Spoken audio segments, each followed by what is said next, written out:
pasar berbentuk elektronik, dan portal elektronik.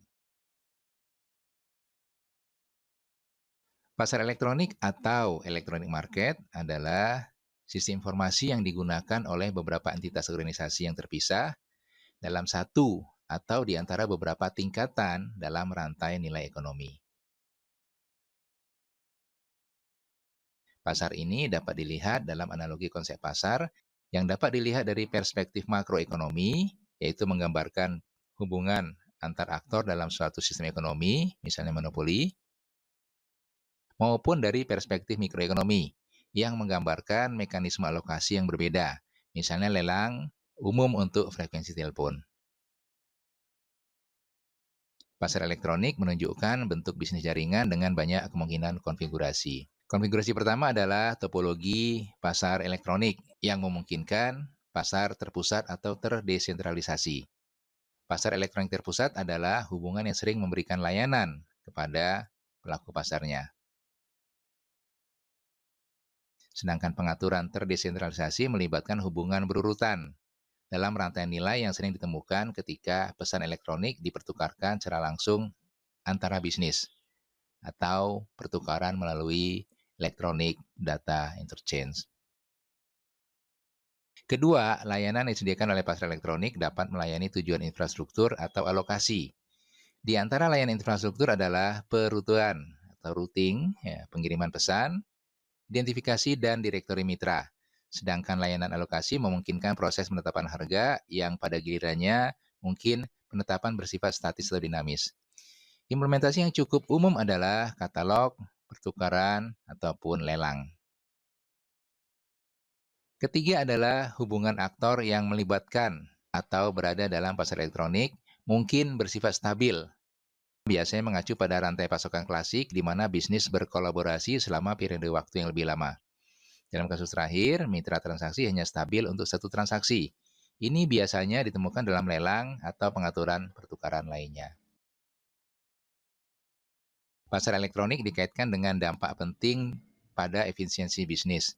Dari perspektif industri, penurunan biaya transaksi digunakan untuk menggambarkan hubungan antara pasar elektronik dan hierarki elektronik. Hal ini dapat dijelaskan karena pada kenyataannya, pasar elektronik telah muncul sebagai platform yang menggabungkan beberapa mode pemerintahan atau jenis mekanisme koordinasi.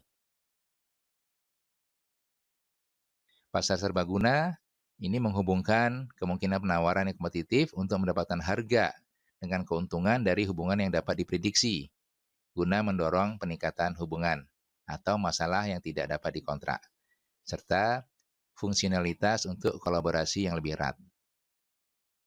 Perspektif ini menunjukkan bahwa penting untuk membedakan antara platform pasar itu sendiri yang menciptakan infrastruktur antara banyak pihak dan mekanisme koordinasi yang dioperasikan pada platform ini yang mungkin bersifat seperti pasar atau hierarkis. Model-model pasar elektronik di Indonesia. Pertama, iklan baris. Merupakan salah satu bentuk e-commerce yang tergolong sederhana. Bisa dianggap sebagai evolusi dari iklan baris yang biasanya ditemui di koran-koran. Penjual yang menggunakan media sosial atau forum untuk beriklan biasanya tidak bisa langsung menyelesaikan transaksi pada website yang bersangkutan.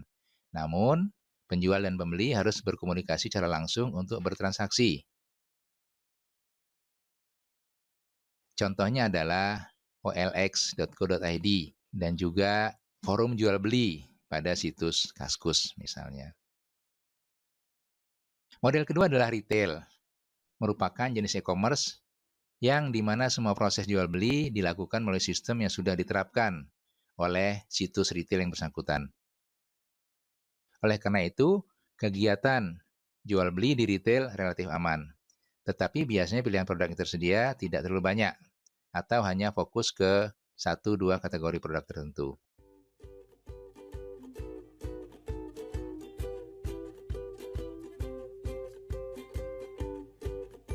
Model ketiga adalah marketplace.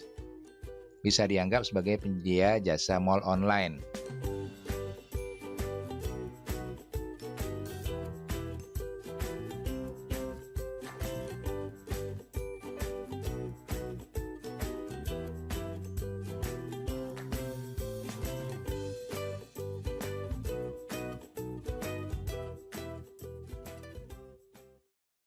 Selanjutnya, website e-commerce portal elektronik. Website e-commerce adalah perdagangan yang juga dikenal sebagai pedagang elektronik atau pedagang internet yang mengacu pada pembelian dan penjualan barang atau jasa menggunakan situs web di internet dan transfer uang dan data untuk melakukan transaksi ini.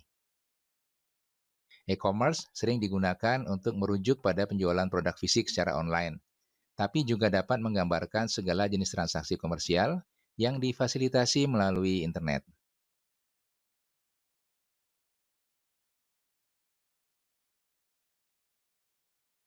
Pertama, dropshipping. Jualan produk yang diproduksi dan dikirim ke konsumen oleh pihak ketiga. E-commerce adalah media yang paling mudah digunakan dalam proses perdagangan ini karena orang yang berjualan secara online di sistem tidak harus menyetor barang dan tidak memerlukan banyak modal. Yang kedua, crowdfunding. Pengumpulan uang dari konsumen sebelum produk tersedia untuk meningkatkan modal awal yang diperlukan untuk membawanya ke pasar. Yang ketiga, berlangganan. Pembelian berulang secara otomatis atau produk atau layanan secara teratur sampai pelanggan memilih untuk membatalkan. Selanjutnya, produk fisik. Barang berwujud apapun yang membutuhkan inventaris untuk diisi kembali dan pesanan dikirim secara fisik kepada pelanggan saat penjualan dilakukan. Kemudian, produk digital. Barang digital seperti program komputer, template web, materi kursus yang dapat diunduh, atau media yang harus dibeli untuk dikonsumsi atau dilisensikan untuk digunakan secara digital disebut sebagai barang digital.